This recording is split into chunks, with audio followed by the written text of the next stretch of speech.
to Manuscript Minutes. I'm Kaylen. And I'm Courtney, and today we're going to be demonstrating how to use the Schoenberg Database. This is a tool used by medieval manuscript fragmentologists to find the parent manuscripts of individual leaves. If you'd like to follow along as we show you this tutorial, click the QR code above and it will take you to the direct website. In this video, we want to explore an important aspect of manuscript provenance by demonstrating how manuscript fragments can be reverse engineered. In other words, the parent manuscripts from which complete leaves were extracted can sometimes be discovered. Our University of South Carolina professor, Dr. Scott Gwara, innovated this method in an article published in 2016. Searching certain parameters in the Schoenberg Database can disclose the sources of detached leaves, restoring the bibliographical coherence of the dispersed parent manuscripts and recovering their historical provenance. The Schoenberg Database is a free online resource of over 120,000 sales and ownership records for medieval and Renaissance manuscripts that include as many parameters as were available when the auction records were published. The comprehensiveness of the database means that specific research strategies for fragments, like height and number of lines, will return matches for codices from which they may have been removed. Some limitations to this method should be mentioned. First and foremost, it applies only to complete pages, nothing cut down like initials or binding waste. Second, the method applies predominantly to leaves stripped from books over the past century or so. Before about 1900, manuscripts were not carefully described and therefore remained difficult to match. Dimensions, for example, may have been rounded and genres misidentified. Finally, the Schoenberg Database comprises sales records. Its provenance data can be incomplete in terms of ownership history. One need only recall how many auction catalogs identify manuscripts as the property of a lady to recognize this limitation. When the ownership history can be traced, however, it can sometimes reveal unknown patterns of multi-generational connoisseurship.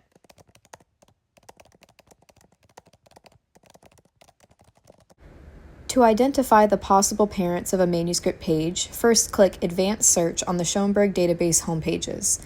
The most success will come from submitting 4 variables: genre or author plus title, height in millimeters, width in millimeters, and number of lines. Ensure that the default setting Match All is selected in the Advanced Search window. Then enter the correct genre in the first cell of the discursive fields. Be as accurate as possible.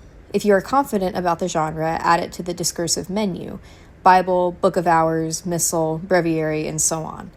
Common genres are lemmatized, so that Book of Hours, say, will include terms like Ore, and Studenbuch, just as Bible will include Vulgate, Bibel, and Gospel Book.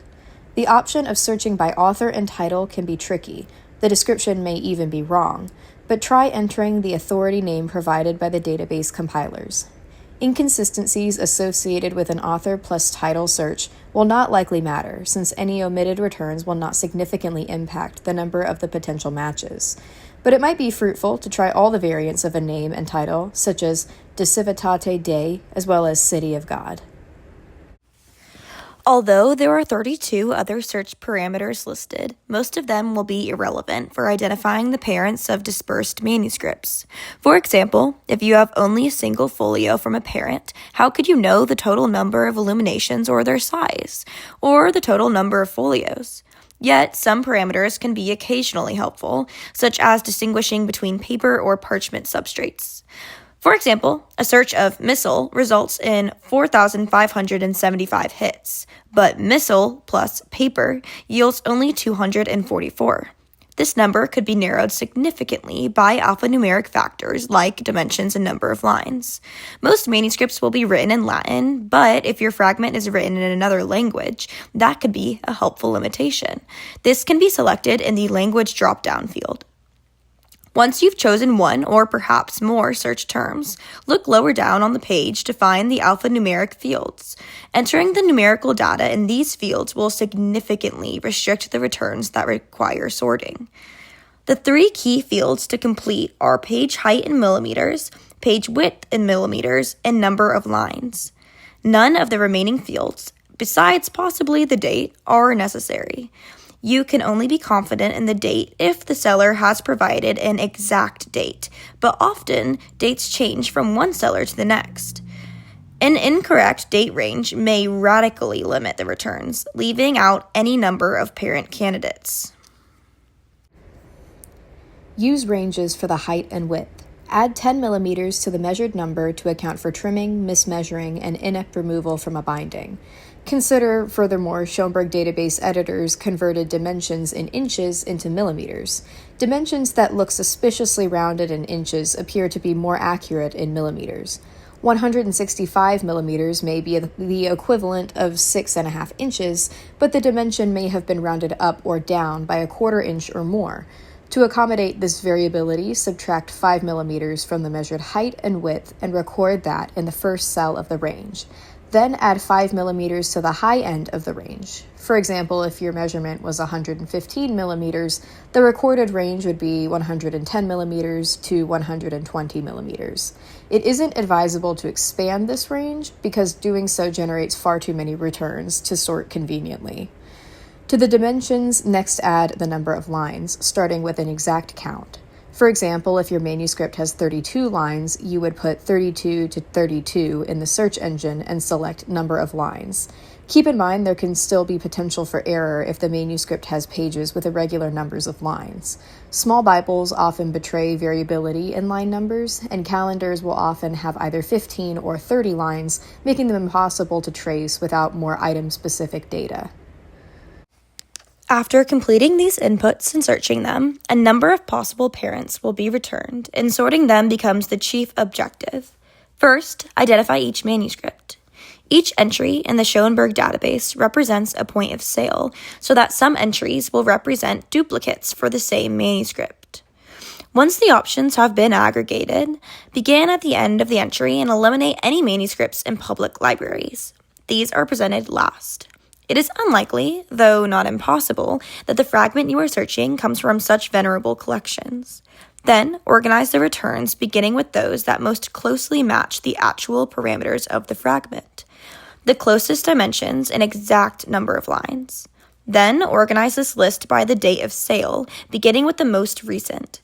If your target fragment was sold in 1955, it is highly unlikely that its parent would be sold after that date. At this point, it becomes a matter of examining the referenced auction or sales catalogs for each parent candidate and determining which one matches the target leaf. Sotheby's will have sold the lion's share of these manuscripts, and the firm's own catalogs through 1945 are available on microfilm. They are awkward to search, making it even more important to devise sorting strategies that reduce the number of parent candidates. While the Schoenberg database enables users to identify the sales catalog of the parent manuscript, the value of this identification for fragment scholarship lies in the wealth of details about source manuscripts that is often lost through disaggregation and dispersal. From the catalogs, we can learn, for example, the total number of leaves, the extent and quality of any miniatures or initials, the liturgical, diocesan, or monastic use, the provenance and transmission of the book from one owner to the next, and even the prices paid over time. One further deduction also emerges from this reverse engineering.